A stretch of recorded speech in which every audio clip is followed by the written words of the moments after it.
We are the last panel today, and my name is Irina Paliashvili from Ukrainian Legal Group. I'm a lawyer, and I would like to thank the organizers for this timely and important forum and for giving Ukraine the status of the hotspot, not only of the energy landscape of Europe, but also of this particular conference. Also, congratulations to energy community with the 10th anniversary. I've heard the word party in the morning. There was no follow-up, but I hope, Dirk, that our invitations are in the mail. And also congratulations with the extension. As you know, Ukraine is party to the Energy Community Treaty since 2010.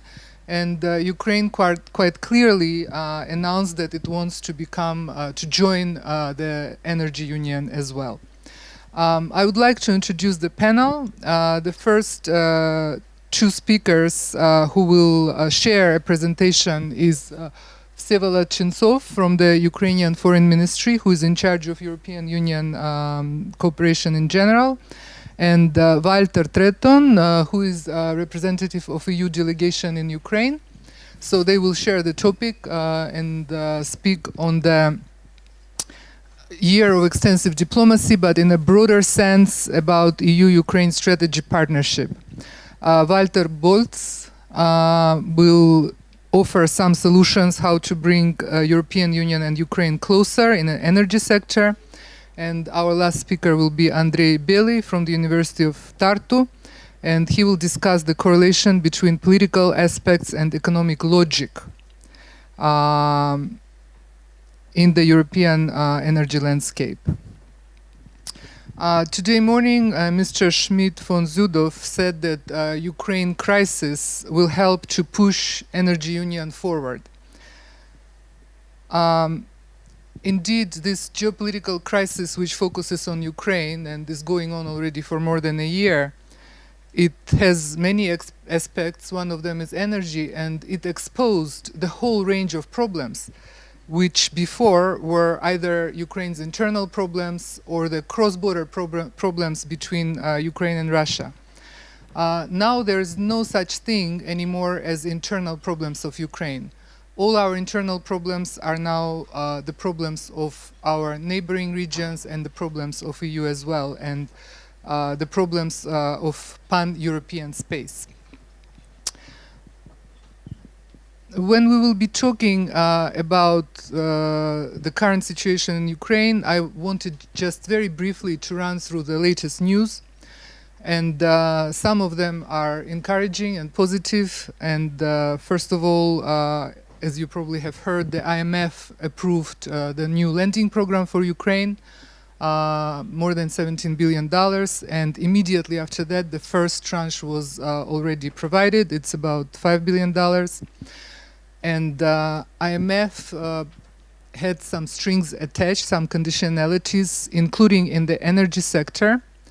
For example, IMF expects Ukraine to arrive at the zero losses in the energy sector by 2017. IMF also expects Ukraine to corporatize and then partially or wholly privatize the major state-owned companies in the energy sector, including Naftogaz, including Energoatom and Ukrenergo. And of course, Naftogaz, before being privatized, according to the requirements of Energy Community Treaty, has to be unbundled. So there is the whole program, which sometimes coincides between IMF and Energy Community, and sometimes not. But these are the conditions that the IMF put forward. The second piece of good news is that the third energy package and the draft law on gas market passed successfully the first reading in the Rada recently.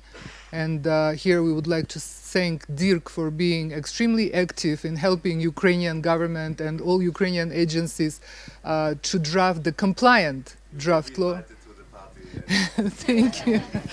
And he became very familiar with Ukrainian corridors of power in the last few months.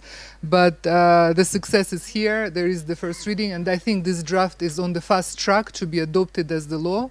very shortly, so we will have a reason to celebrate. Now, these are the last good news. There is the whole host of problematic issues, and one of those issues is something that was mentioned today several times. It's social policy and socially vulnerable customers. As you may know, in Ukraine, the tariffs have increased dramatically to bring them in line with the market prices. And so far, the socially vulnerable customers were promised subsidies, etc., but I don't think this system was put in place. The second problem was mentioned today from time to time. This is C word, corruption. Because of corruption, huge amounts of money of finance was actually siphoned from the energy market before. And right now, new Ukrainian government is trying to put an end to some of these corruption schemes. And one of the examples was the closing of one of the schemes recently, which saved 9 billion hryvnias to the budget. And that's just one small scheme. And the whole energy sector, these cross subsidies, etc., they were basically sinking in corruption. So for us, for the legal community, for the business community in Ukraine, getting rid of corruption is almost like, for the energy sector, energy efficiency. When you do energy efficiency, there is no need for huge amounts of energy, and the same when you get rid of corruption, there is no need for such a huge financing. Next problem is also was mentioned today. It's investment climate in Ukraine, and although investment didn't become the word in the Energy Community Treaty, as was mentioned today, but it still, I think, reflects in the Energy Community Treaty and also in Ukraine today. It's a very important issue, and actually one of the reasons our current Minister of Energy said that corporatizing and privatizing Naftogaz and Energoatom will be difficult because we will not be able to find investors. And this is a vicious circle. The government cannot improve the investment climate because there are no investors, and the investors are not coming because investment climate is so bad. And the last problem which I wanted to mention, this is domestic production. Ukraine has very good opportunities in all areas of energy for domestic production. I am an expert more in upstream oil and gas, and I can tell you that the current government basically closed down the sector entirely for investment. There are good reasons and bad reasons for this, which we are not going to discuss. But right now, the investment climate in domestic production is really in the worst state that I have seen it in the last more than 20 years. The taxes have been increased dramatically. There are lawsuits against and arbitration claims against Ukraine threatened or pending from big ones, small ones. JKX, which is a production company, UK-based, threatened a large lawsuit, arbitration case actually. The shareholders of Ukernafta, also multi-billion-dollar arbitration claim. So there is a quite dangerous situation right now. And what is also bad, that the government is not really trying to open up the sector for new opportunities and is not offering any subsoil areas to investors. So this is the current situation, and now I would like to invite our speakers to share their thoughts within the topics that were announced. Thank you.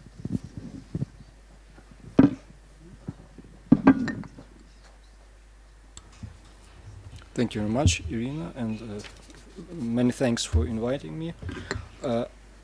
I will very briefly probably give an outline in a retrospective, in a kind of retrospective, how Ukrainian energy market and contractual relations developed in a geopolitical context in the triangle between Ukraine, EU and Russian Federation. meaning first gas crisis of 2005-2006, and second 2009, and the current situation. Then I will briefly outline the main provisions of the new gas law, and also a few words on the issue of interconnectivity, which is relevant to the concept of the energy union and the role of Ukraine and other non-EU members of the energy community.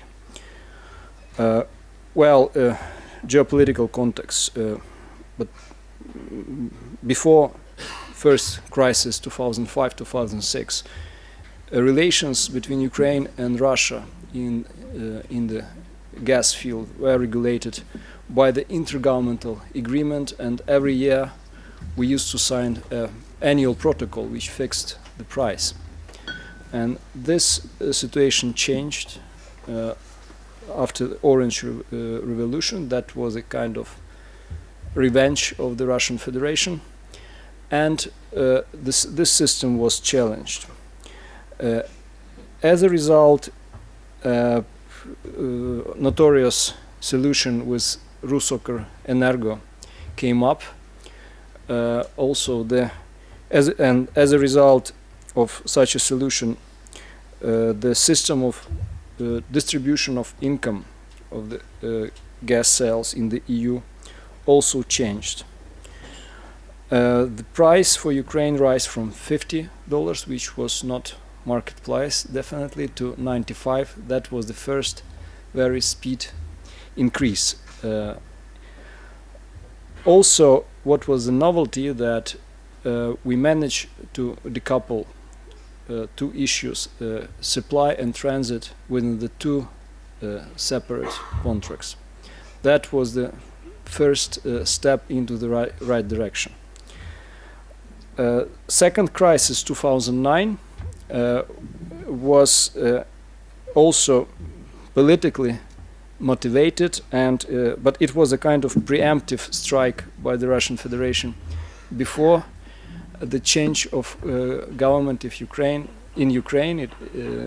and the idea was to engage the candidates for the post of president before the election, and as a result, we know the 2009 contract was signed by Yulia Tymoshenko. We know the consequences of such a development, but there were also positive developments in terms of gradual transfer of Ukraine into the more market-based solution. New contract, both contracts, transit and supply, with all caveats. We know they were, let's say, closer to the standards, normal agreements which European companies usually sign with Gazprom. At the same time, the European Union was more robustly and stronger involved into the resolution of this contract, of this conflict, and just after the gas supply was resumed, the international conference on support of Ukrainian gas transport system was organized in Brussels, and as a result of this conference, Ukraine was suggested to join energy community to start the reforms of the domestic energy market, first of all in gas market, and that was the conditionality to provide Ukraine with the financial support to refurbish its gas transmission system. We know that the first loan, which is about 300 million, will be given to Ukraine only this year, so almost, well, more than 5 years after the conference. But still, I would like to repeat that this crisis triggered major development, and Ukraine definitely, as a result, benefited from membership in the energy community, and developments which Irina mentioned, the gradual transposition of a key, drafting the energy gas law, is a result of this stronger involvement of the European Union and the Energy Community Secretariat, which followed. Situation in our relation with with Russian Federation, and once again in this triangle with the EU in 2014. Once again, the trigger was political. After Maidan and takeover of Crimea in March, Russian Federation suggested to raise the price significantly, and well, the reason was quite cynical, that because of the special arrangement for Crimea, Ukraine benefited from discount, which was no longer applicable because of the annexation, and Russian Federation threatened to raise the price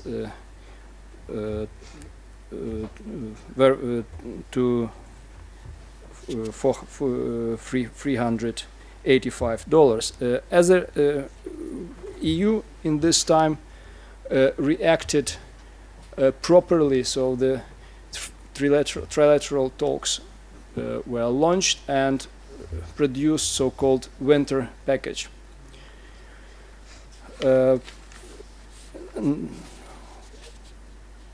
Also, we managed to develop the reverse flows from the neighboring countries, and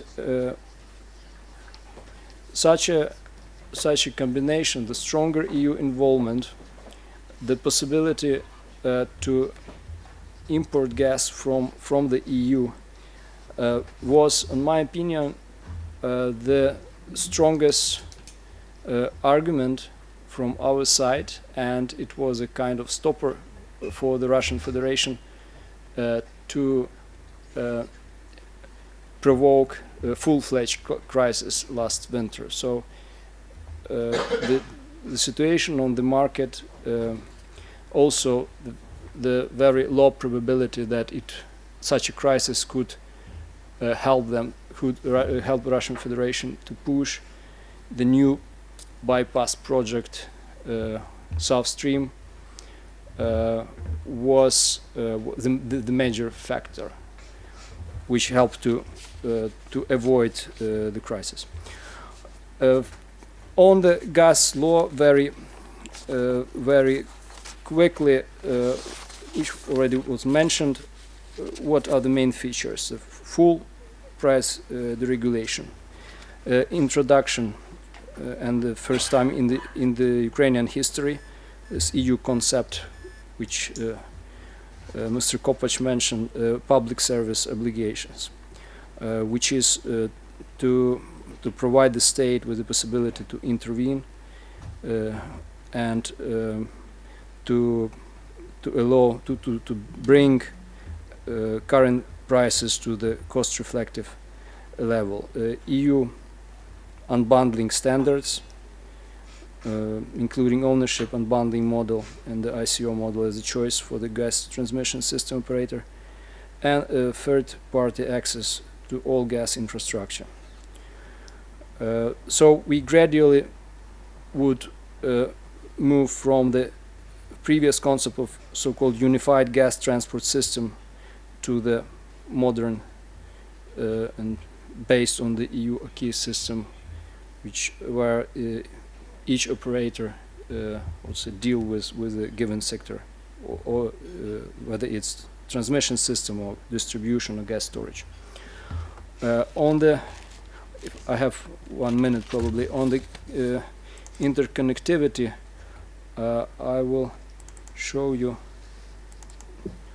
the picture how it looks now, the gas pipeline system. So you see this thick pipeline going through Slovakia into Austria, and this is the main transport pipeline. Another one goes down to Romania and Bulgaria, and you see huge storages on Ukrainian territory. Also, with those lines, we show the pipelines and interconnectors to be built here, also on that side. So you can see that Ukrainian gas transport system, it very naturally fit in the major European network, and on that presumption we base our argument that Ukraine need to be fully involved into the creation of the energy union, and specifically to the activities of the newly created working groups on connectivity in the Central and Southeastern Europe. The main issue for us in that regard is to make full use of the interconnector on the Ukrainian-Slovak border. I will show you the slide. Look, there. This is a current interconnector. There are four pipelines going from Ukraine to Slovakia, and the overall capacity is about 100 BCM. And Gazprom, according to the so-called legacy agreement with the Slovakian transport system operator, still sitting in between Slovakia and Ukraine, which is in breach with the third energy package. And if we manage to get into the normal contractual relations based on the third energy package between Ukrainian and Slovakian TCO, it would first provide us with the opportunity for the virtual reverse flow, which is to keep in Ukraine some of the gas which is going through the system, and to compensate with the relevant volume to be bought in the EU. And the second, just a second, another solution is virtual. It's a physical reverse flow, which envisage that one of the pipelines could be used for the physical reverse flows into the opposite direction. So to enable such a solution, we expect the robust action on the EU part to bring the relations both between Slovakia and Gazprom into conformity with the EU acquis, and also, as I mentioned, Ukrainian-Slovakian TCO agreement. Also, we rely on the support of the Energy Community Secretariat in that regard. At the conclusion, I would like to say that as a result of those crisis situations, Ukrainian gas market gradually developed in conformity with the EU acquis. EU managed to launch its full-fledged common energy policy, and now we see the development into the concept of the energy policy, of the energy union. What to be done to enable these gas flows, and not only Central Europe, but such vulnerable countries like on the Balkans would benefit from it, is just to stick to the EU legislation. No new investment, no new legislation needed for that. Thank you very much.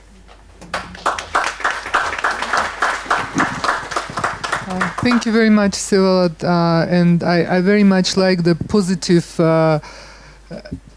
outcome of every crisis for Ukraine. Seems like every crisis moves us away from this original, totally corrupt, shady scheme to transparency, to more market-oriented system. And hopefully the bigger is the crisis, the bigger is the benefit. So we're still to see the benefit of the last crisis. We have to change a little bit the order of speakers because Andrey has to leave early, so we ask him now to make his intervention.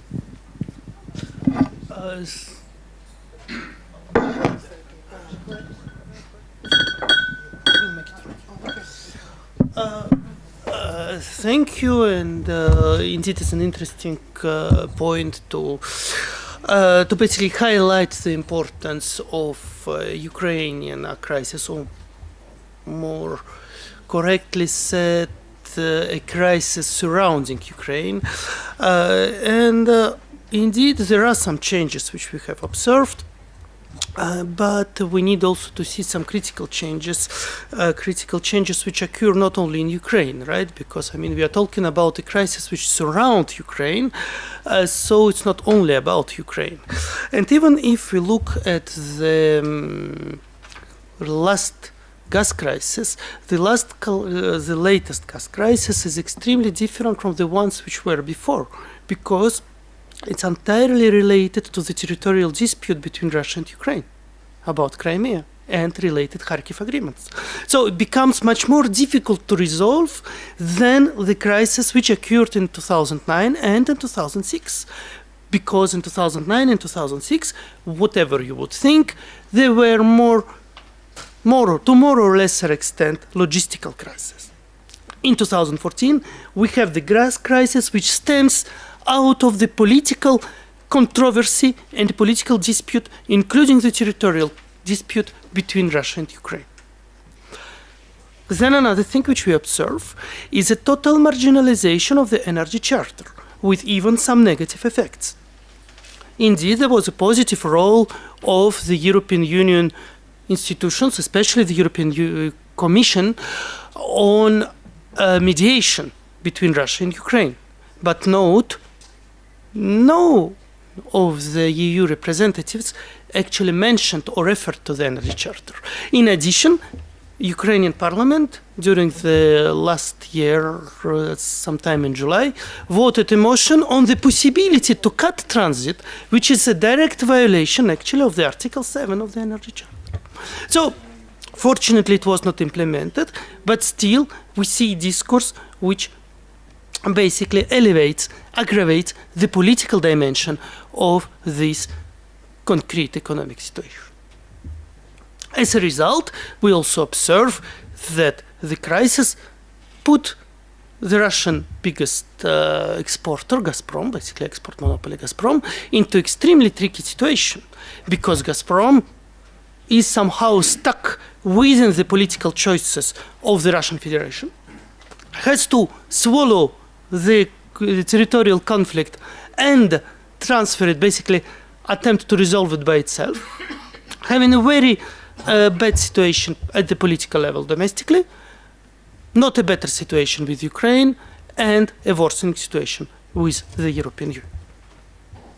On the European Union side, we also observe very interesting trends with the politicization of gas markets, an increased willingness to pay for non-economically viable projects, although the gas demand is declining and the prices are not corresponding to what is actually invested into the pipeline infrastructures and interconnectors. So we actually see a clashing logic between what is a political logic and what is economic market logic, right? And so very briefly on what could be the solutions. Obviously, the territorial crisis, the territorial dispute between Russia and Ukraine and so on, I don't want to touch upon, but it's important to understand that in 2014, we opened a new page in the gas relations between Russia and the European Union and Russia and Ukraine. At the same time, there are some issues which could be discussed at this level of development in order to avoid worsening of the crisis. And I would say there are two volets, two sides of the options. One is to re-involve Gazprom and basically Russian Federation into various discussion forums such as Gas Advisory Council, which has been frozen since last year.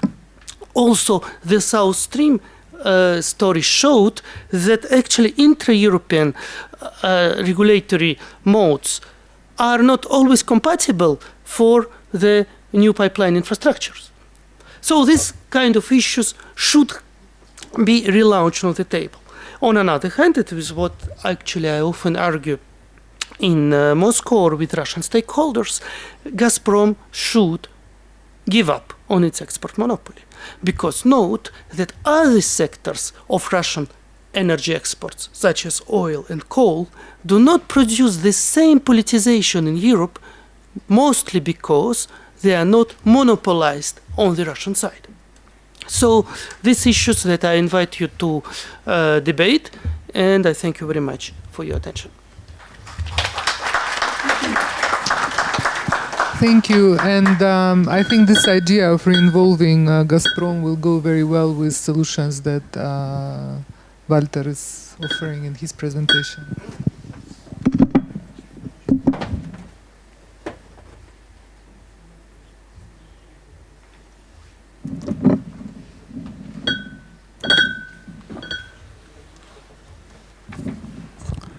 So good afternoon, ladies and gentlemen. I'll try to also catch up a few minutes like my previous speaker that have been accumulated over the whole day, I think, and talk as far as possible in a couple of minutes about the role of Ukraine within the sort of important transit route for the EU internal energy market and about possibilities to move forward some of the integration trends. Now, one thing is clear: Ukraine is a very important part of the energy flows into Europe, and the political developments of the last year has sort of shown that we really have to work together to bring the EU and Ukraine together more closely than what has happened in the past. There are nonetheless significant challenges ahead. I think one is a more technical one, integrating into a network. Some issues have been raised, and I think this is not something that can be done quickly, but I think we are already moving in the right direction and having more technical integration possibilities, overcoming some of the legal challenges that are existing at the moment. I think a very important part is that in Ukraine, energy prices have to be brought to a level that somehow reflects costs, not in one step, but that somehow reflects cost, and there is no major cross-subsidy between various sort of government pots, and I think that is a challenge, and in a number of countries this has happened over the last 15-20 years. It's a slow and painful process, but very, very important, because otherwise the next point, which means increasing efficiency, cannot be achieved. If energy is basically free or very cheap, who would be interested in efficiency? Nobody. And Ukraine is one of the least energy efficient countries on the continent, and therefore has a huge potential for improving efficiency and saving imports. And of course, one way of achieving a slow improvement in the energy sector is basically the stepwise implementation of the EU energy acquis. I think Ukraine has taken some important steps, but more needs to be done. And then, of course, what is quite important, there has to be some sort of agreement and common understanding with Russia, because Ukraine will remain a big importer and also very likely a country for significant gas transit for the foreseeable future, at least for the next, let's say, 10 years. Anything beyond that is probably premature to make predictions. What happens in 25 years is probably beyond a realistic projection, but I think there is a need for having some sort of common understanding with Russia, irrespective how good or bad the relations are in the short run. In the medium term, it's beneficial to all three parties, Ukraine, Russia, and the EU, that accommodation is found. And then, of course, on electricity, we have the technical integration that's not so easily separated because Ukraine is part of the Russian electricity network. Now, due to the time constraint, I'll just focus on a few slides. Some things have been said before. There are numerous EU initiatives aiming at bringing Ukraine and Europe closer together. They are at various stages. The Energy Community membership is being part of that. Ukraine is part of the Eastern Partnership. And there are other initiatives which are all sort of good ideas and have, I think, some potential benefit.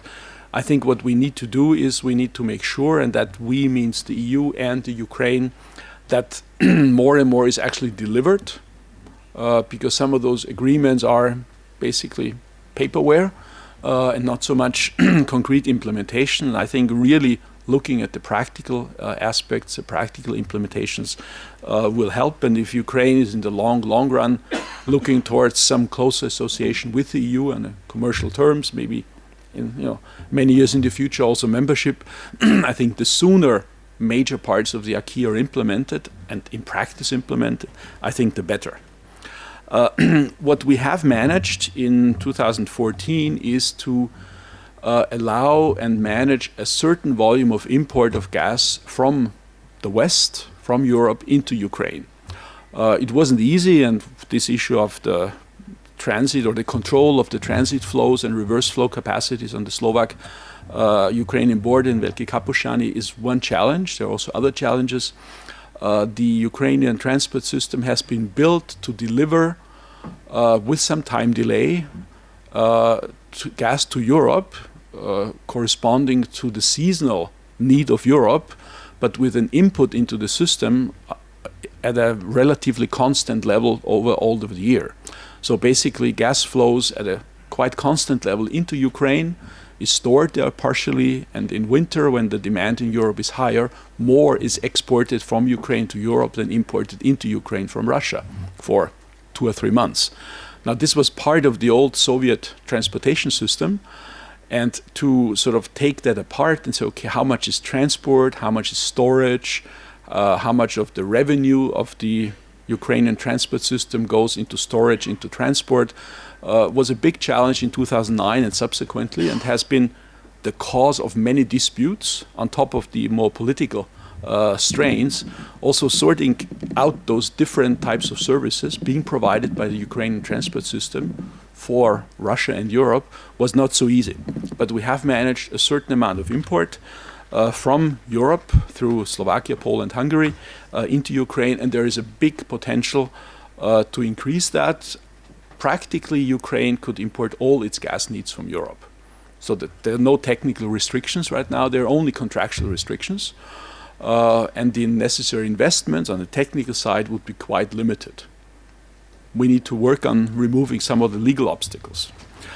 The prices is a big issue in many of the former Soviet Union countries. Prices for energy has been kept at a very low level as a measure of social policy.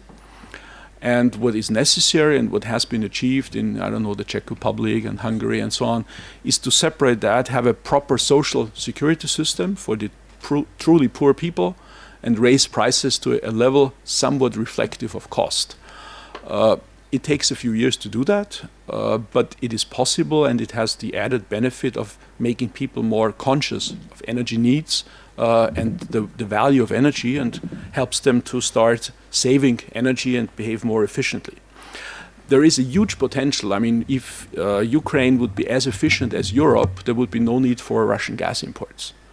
So this is not a tiny little bit. This is basically a massive potential that's there. If Ukraine would only be as efficient as Romania was when it joined the EU many years ago, I think something like 30 BCM would not be needed.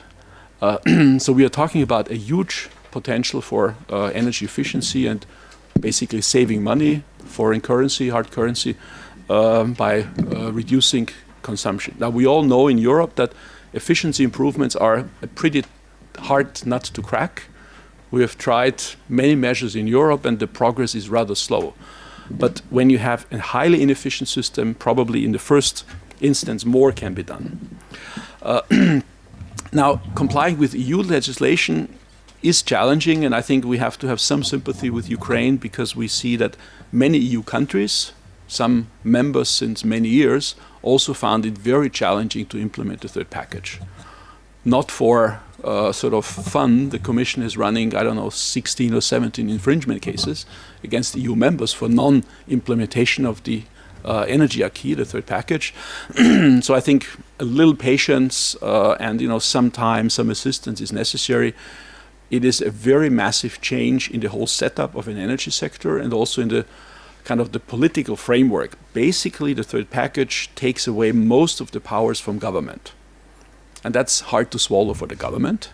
It puts most of the powers to EU bodies and to the regulator and some to the TSO. And the government is really reduced to a number of limited responsibilities in energy, very challenging for most governments, and takes a while to accept that this is the way to go for good reasons.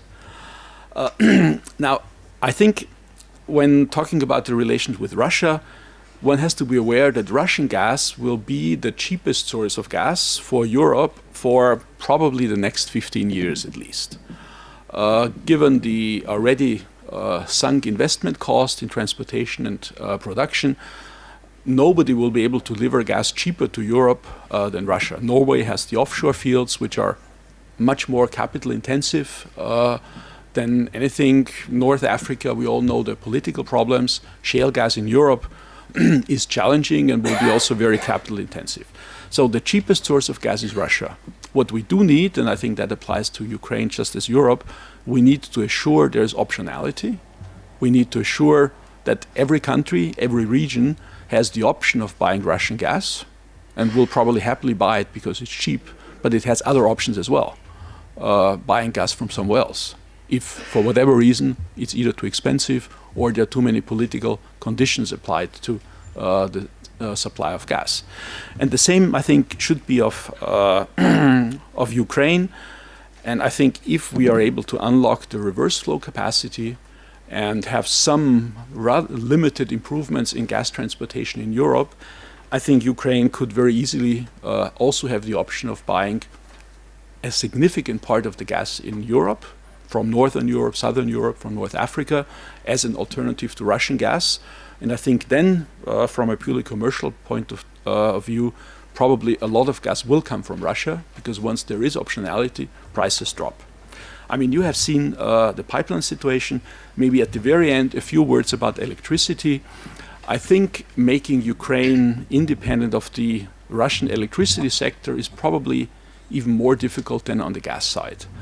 The integration of Ukraine into the Western European grid would require significant investments in Ukraine, because the tolerance levels in the electricity system are much narrower in Europe than in Russia. So I think it's not very likely to be an economically viable project. So I think it's safe to assume that for many years to come, Ukraine will be in the sort of Russian control bloc, because any alternative would either reduce security of supply, basically cutting off Ukraine from Russia and Europe on the electricity side, or require very heavy investments in generation, which are probably not worth doing, because the benefit is rather marginal compared with the cost that it would take. So in summary, I think we have seen positive developments in sort of from the energy perspective, and I think at the current point in time, I would think that Ukraine will carry maybe a shrinking, but still a significant part of Russian gas shipments to Europe through Ukraine for at least another 5 to 10 years, although Russia is very much focused on sort of going around Ukraine in transport, but I don't think they will manage in the next, let's say, 7 to 8 years. I mean, anything after 10, 12 years is hard to predict. And I think we have to work together to improve the Ukrainian situation, improve the interconnection with Europe, and also find some accommodation with Russia, because it is in the commercial interest of all parties involved here to do so. Thank you very much. Thank you very much, Walter. And, of course, energy efficiency probably will be the major factor in decreasing the imports of gas from Russia. But paired with the domestic production, that's something that I think needs to be underlined, that if domestic production increases, then it will be the perfect combination. And before Andrey leaves, I know you have to run. I have a question to you. You had several ideas in your presentation, and one of them was re-involving Gazprom. And then the others were demonopolizing Gazprom and depoliticizing Gazprom. Since we were talking a lot about conditionality in this forum today, don't you think that the conditionality should apply here too? Before Gazprom gets re-involved, it should demonopolize and depoliticize. Thank you. Well, I'm not sure that actually conditionality would be appropriate in relations with external non-EU actors. I would say that here rather is a political compromise or a political level of discussion because I don't think that actually European Union companies or the European Union itself or European Union member states are interested in worsening the relations with Gazprom. We saw actually last year when the European Commission delayed for a while the antitrust monitoring, right? So I would say there is a need of a political, let's say, hook to start the conversation, right? So I would rather view it this way, but I would not believe that conditionality would be appropriate. This was your idea that I tried to connect. Thank you. And Walter, our last speaker, this was the twin separations that were, presentations that were separated, so comes back and wraps up our panel. Thank you. Thank you, Irina. You also promised me at the start to give me a sign, 5, 4, 3, to the start of the ex-party, I suppose. That was the background. So good afternoon, ladies and gentlemen. I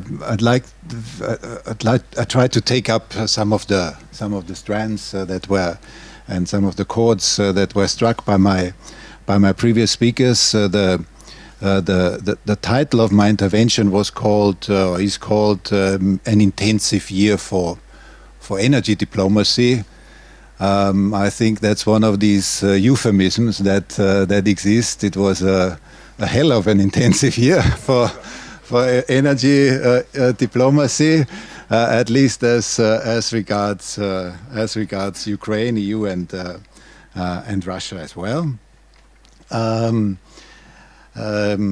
Although the word energy diplomacy in the EU speak only appeared half a month ago. Previously, namely in the Energy Union communication, which the Commission brought out at the end of February, on the 25th of February, and the Energy Union has been referred to repeatedly by previous speakers as a key policy document by the European Commission. For the time being, it will be dealt with in the European Council, in the summit of heads of state at the 19th, 20th of March. It was one of the two policy documents which the Commission brought out, and both of them in this last year, and both of them speak very prominently about Ukraine. Both of them also speak very prominently about the energy community in that context. The second document is the Commission's energy security strategy of May 2014, which stresses the need for Ukraine to intensify its integration process into the energy community rules system. The most recent Energy Union strategy makes quite a few interesting remarks on Ukraine. On the one hand, it speaks of a very close, and I will surely find the exact word now. It speaks of upgrading a strategic partnership with Ukraine, and then it does not only refer to the transit of energy, which has been struck repeatedly and which has been a constant of EU interest in Ukraine, but it also speaks about Ukraine's energy market reforms as a key interest of this energy union policy, and both in terms of upgrade of gas network in Ukraine, so gas relations, also of energy, of electricity, appropriate regulatory framework for the electricity market, and thirdly, improving the energy efficiency in Ukraine as one of the key measures to make Ukraine more energy independent. Now, shifting from these policy background arguments to what has concretely happened on the ground in terms of interventions needed by energy diplomacy with EU involvement, I would like to make five points. First point is that there has been this last year an almost, the stress probably has to be on almost, but an almost complete failure of Russia's traditional divide and rule approach to EU member states in that area. It became most obvious when President Putin repeatedly sent letters not to the European Commission and the European Union as such on energy policy, but to each of the EU member states, heads of state and government, and the response on the EU side was a joint one. Response came from then Commission President Barroso. So I think that was a very important signal to Russia that this time is over, in which really one can divide and rule EU member states. The second point I would like to make, and also all my previous speakers have referred to it, it is the reverse flows situation. I think this was really a game changer in energy relations in Europe. Currently, this year, I think 70% of the imports into Ukraine came from the EU, and only 30% came from Russia. That's quite different to what it used to be. Ukraine is not entirely independent in terms of gas supply yet, independent from Russia, I have to say.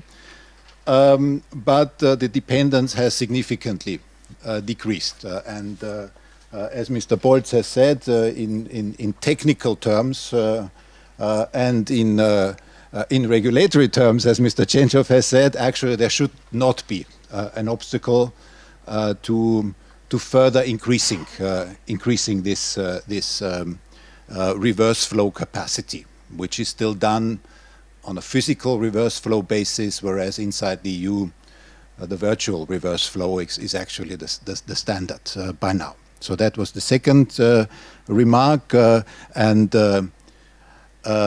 Also, well, I've not yet mentioned, but my previous speakers have already mentioned that of course there was some EU involvement in the discussions that led to the reverse flows, to the starting of the reverse flows, because there were, of course, lots of obstacles in them, and the Commission had to play quite a bit of a moderating role between Ukrainian transmission company and political representatives of EU member states and the TSOs in these member states. So in a way that was a successful expression of energy diplomacy, if one wants to use that word. The third remark is that last year was in a way the the anti-2009 scenario. There was one point of comparison with the 2009 scenario, namely that Russia, that Gazprom, at one point stopped gas deliveries to Ukraine for Ukrainian consumption.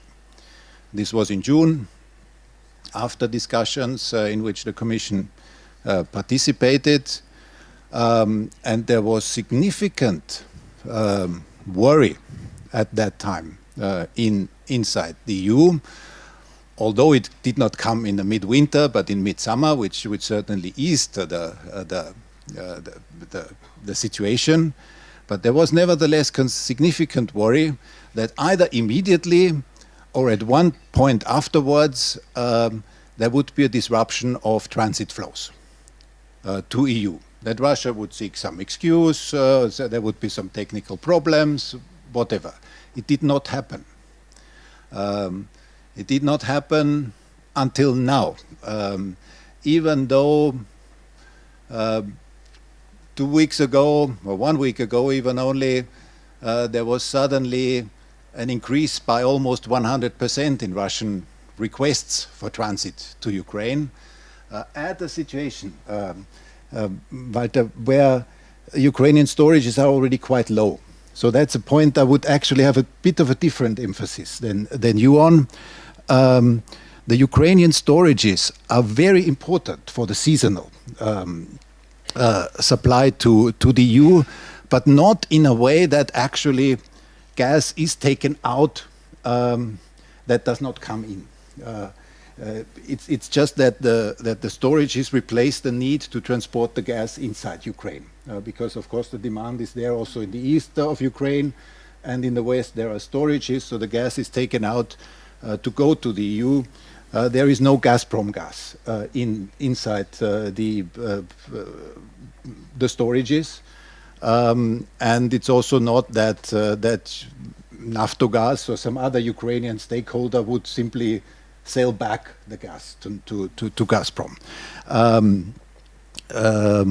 So the fact that there was no impact of the supply stop in June to Ukraine, of the Russian supply stop to Ukraine, that this did not have any impact on the transit flows, I think this did a lot to increase confidence inside the EU, confidence of neighboring states of Ukraine, that Ukraine would do its utmost to fulfill its obligations.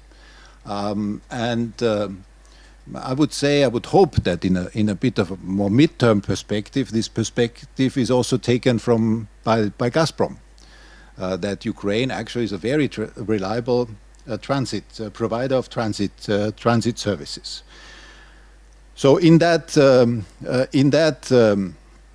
situation of the supply disruption, the EU was involved in discussions of what finally became called the winter package.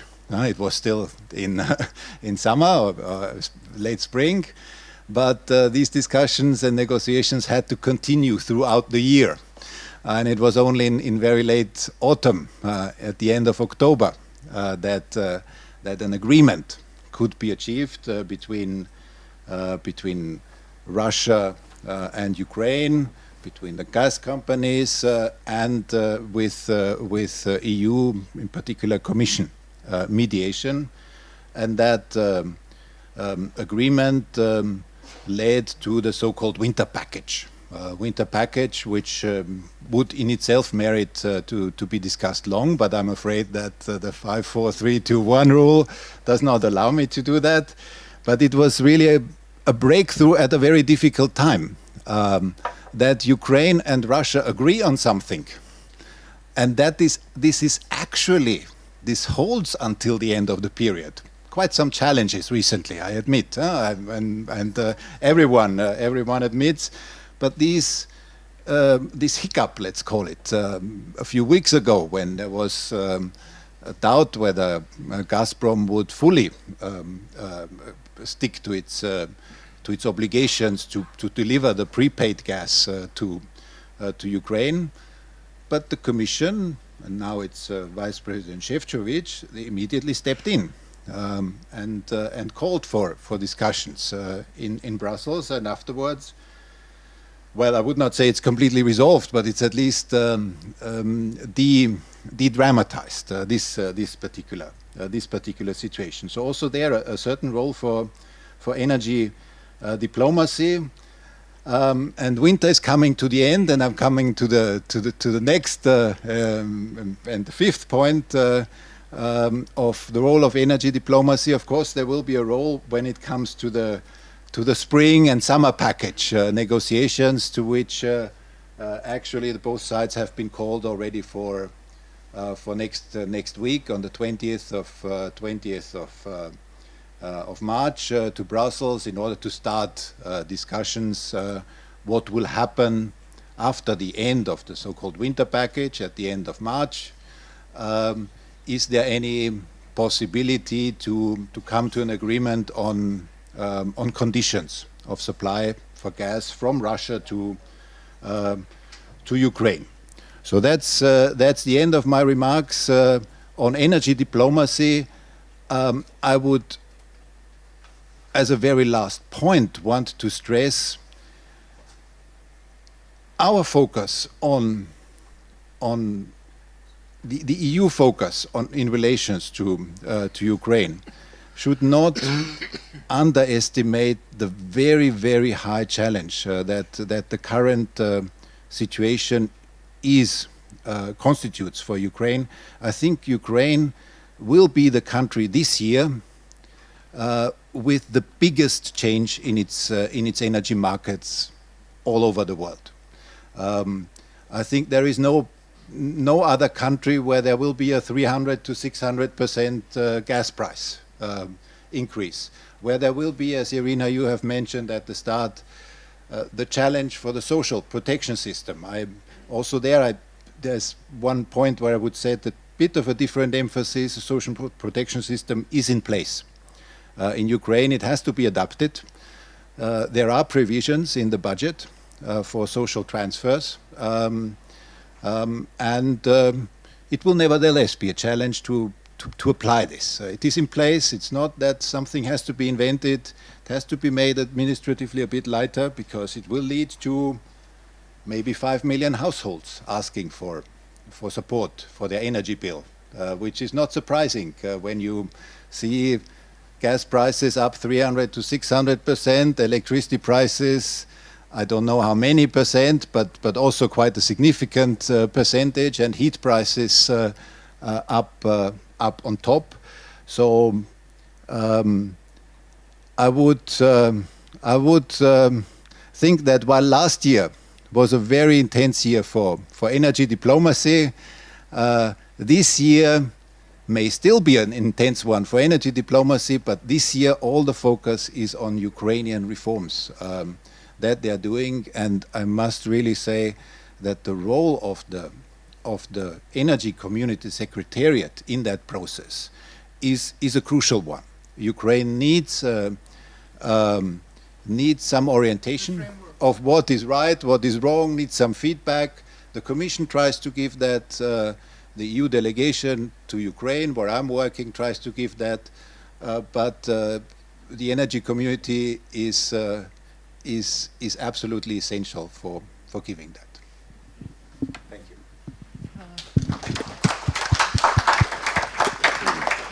Thank you very much, Walter. And among the game changers that you listed, as someone who has been there for more than 20 years, I noticed one more thing, which this current particular government, I think they understand much better the conditionality, and they understand much better what needs to be done and that they need to deliver, because they are under microscope, under scrutiny externally, internally.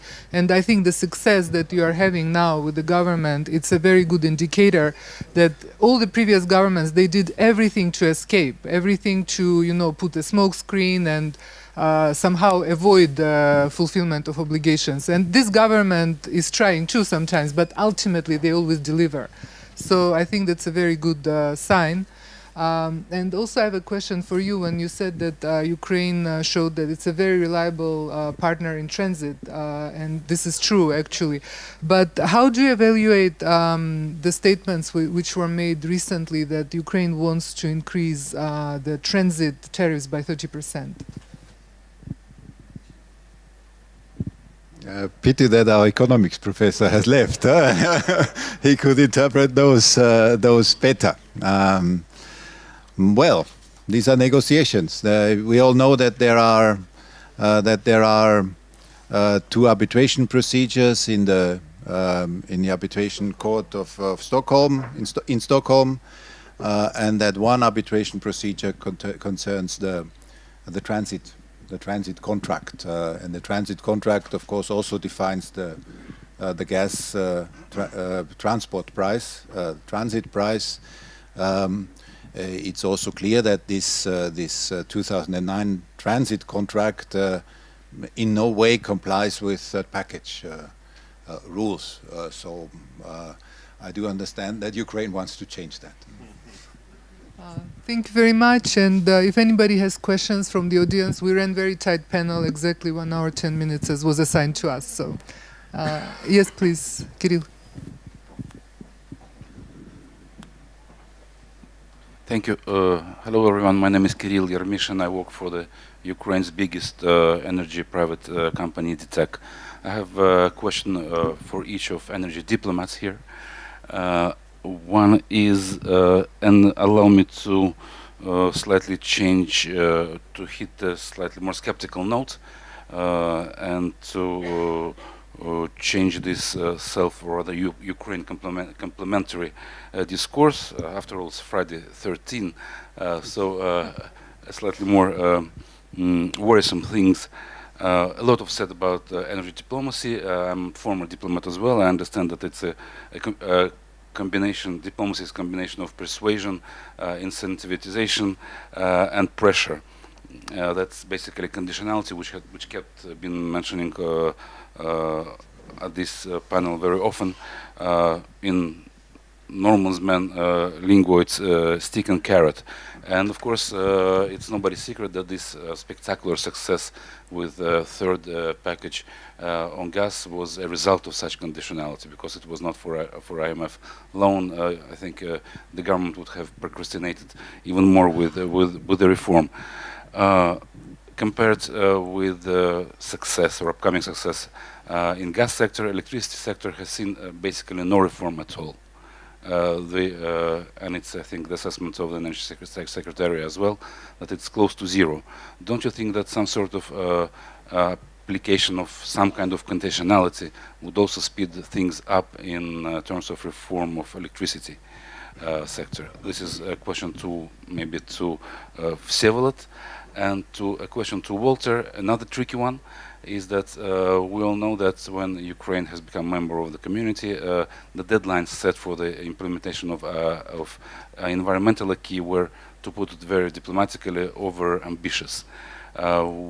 Some sort of consultations are going on to discuss more realistic deadlines, but since then the situation keeps changing. Now with hostilities on the eastern Ukraine, nobody knows realistically what blocks would burn which grade of coal, and coal accounts for half of Ukraine's energy mix.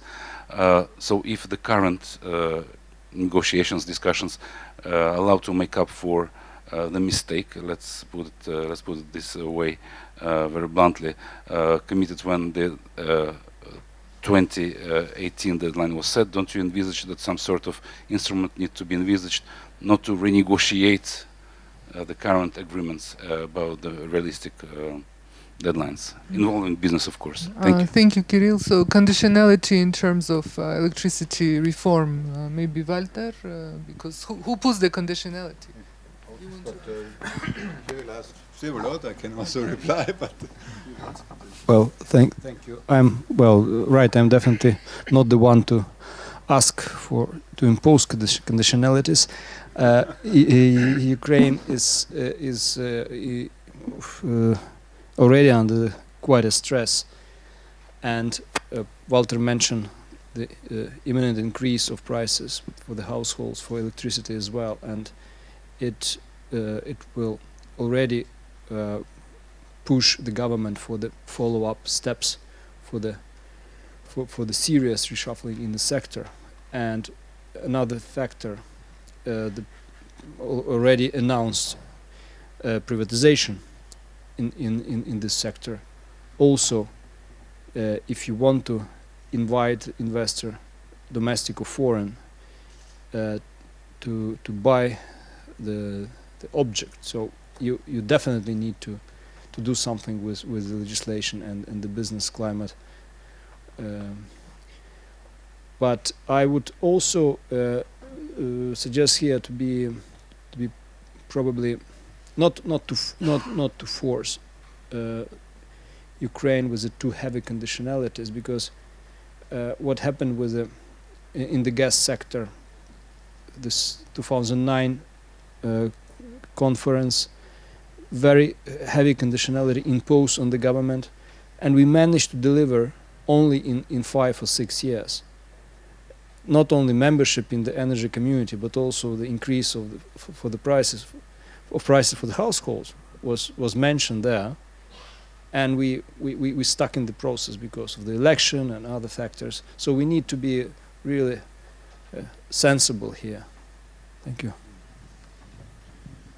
Yes, maybe also first on the conditionalities. I think it's an important instrument. It's an important instrument, and I would see it as an instrument to reward the right reforms, and it's an instrument that in the past the IMF used unsuccessfully, because the previous IMF lending program was derailed,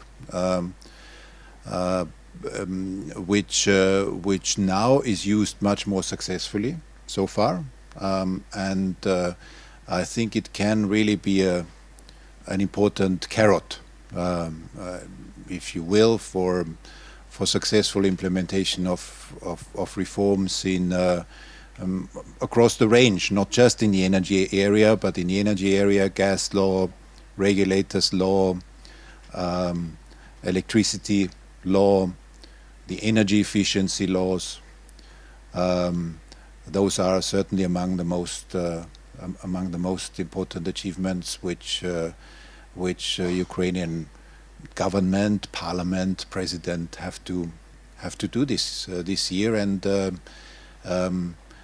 if international donors give billions of loans to Ukraine, I think it's a fair means. It has to be coordinated. It should not be contradictory. There should not be a jungle of conditionalities that nobody understands anymore. It should be coordinated. These major international lenders should talk with each other and should adjust their conditionalities. I spoke long, and this was not only to avoid the reply to Kirill's second question.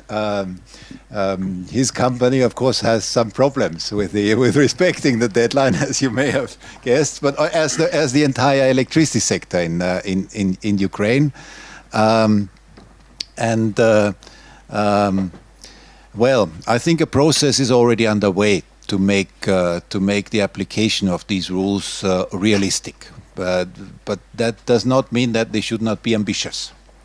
They should be ambitious, and they should be realistic. And Ukraine did take some commitments, and it is expected to put them in place. Emissions is an important aspect of the electricity market. Ukraine wants to have closer electricity interrelatedness with the EU, and you can only have an integrated market, or a more integrated market, if the rules are somehow the same. So. Thank you. As you see, despite of Friday the 13th, our panel refuses to be derailed from the optimistic outlook. If anybody has a quick question, we are running out of time, actually. Any more questions? No? I just want to conclude with a wish. In our topics in the program, the topic that struck me was what went wrong in 2014 in Ukraine. I hope that next year when we gather, the topic will be whatever went really right in Ukraine in 2015. Thank you very much.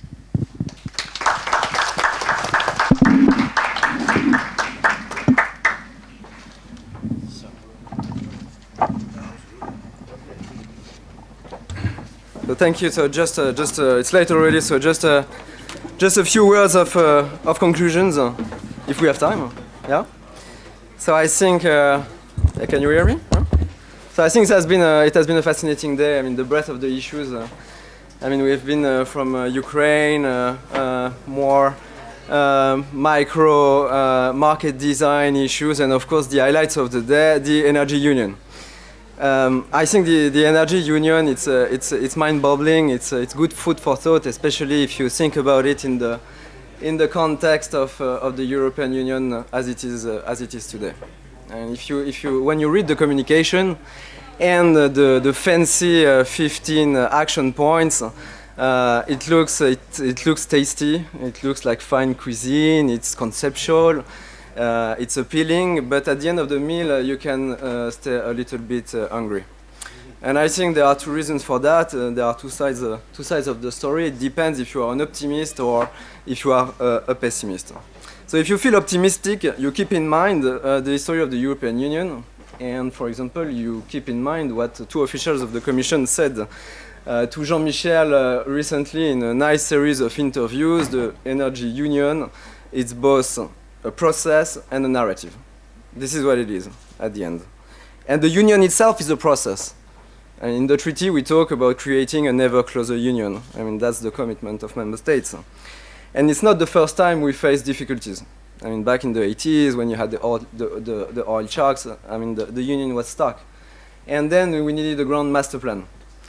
And we had the single market project, sponsored already by Jacques Delors, and what was needed, a great ambition with a concrete plan. And of course, to implement a great ambition, you need political momentum, and to get political momentum, you need a narrative. And then if you are in good mood, you realize that after all, we can do great things with the tools we have in energy. You want to give more power to Acer? Okay, Commission seems on board with that. This is a change, so be it. You want, for example, you want to foster cooperation at sub-union level. The Commission seems to be on board with that, so be it.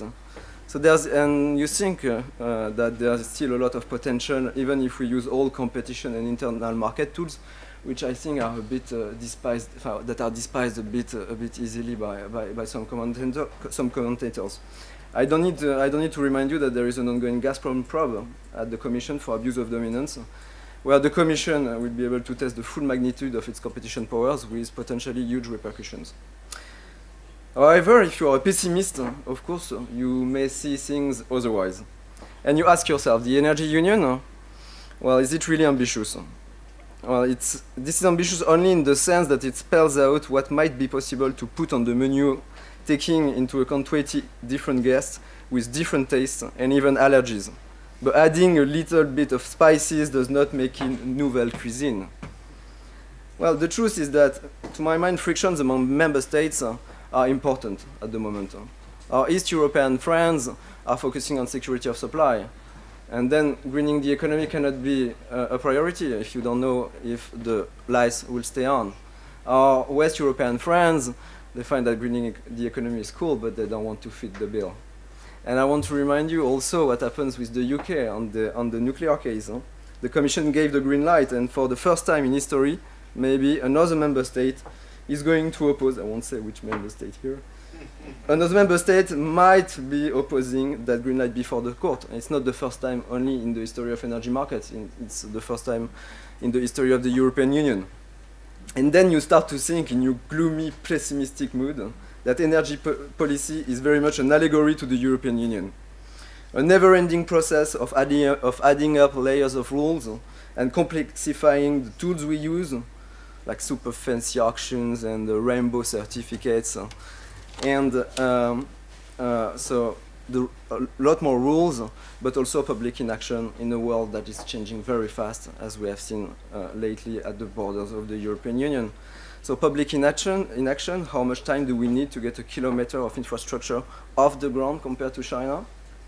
Overall, a big, deep, and to my mind, generalized problems of governance.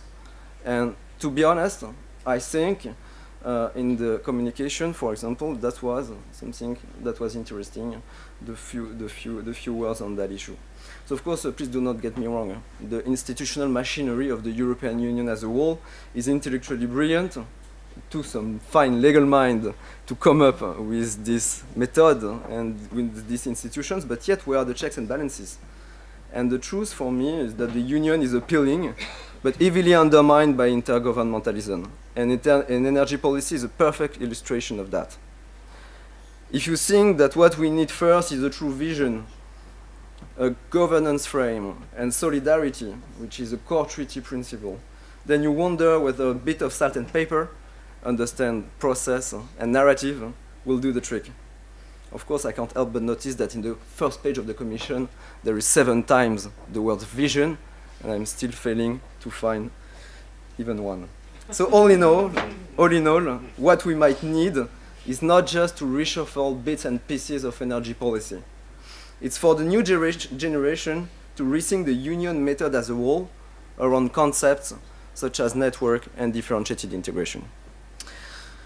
So let me take now this opportunity to tell you a bit more what we will do at the energy law area of the Florence School this year. We will do our next workshop in May in Brussels. We'll be talking about market design and state aids. We will have our yearly summer school in May, which is open to everybody interested, and also a specialized training on advanced issues in state aid in energy in June, also in Brussels. And we will have a book launch about our new book with Lee and Malgorzata on energy capacity mechanisms. This should be out in September. So finally, on behalf of Florence School, I want to thank all of you for coming and for helping us, contributing to the workshop, to the maturing of the process and to the maturing of ideas. I want to thank the Energy Community Secretariat, Dirk, Janesh, Rosetta. When we started that initiative 2 years ago, our idea was to foster mutual understanding. This is also the way you built solidarity. I mean, the energy community, thanks to you, is mentioned in the communication. And the face of our 2 communities are definitely linked. So I think what we have done, we can be proud of it. It's 125 participants in the workshop this year. It was the same last year. So next year, I hope we'll come back, because I think this is a very good initiative. I want to thank Malgorzata Zadowska. I don't know where Malgorzata, who is our coordinator. She's not only a brilliant academic, but these initiatives, with all the events we have, without her, wouldn't be possible. Then I want to thank our partners of the day, Gas Connect, Starlinger Meyer, TAC, and EVN. Thank you very much. And of course, thank you very much to the sponsors of the Florence School of Regulation. Without them, our initiative would not be able to flourish the way it does. So thank you very much all for coming, and I wish you all a safe journey home.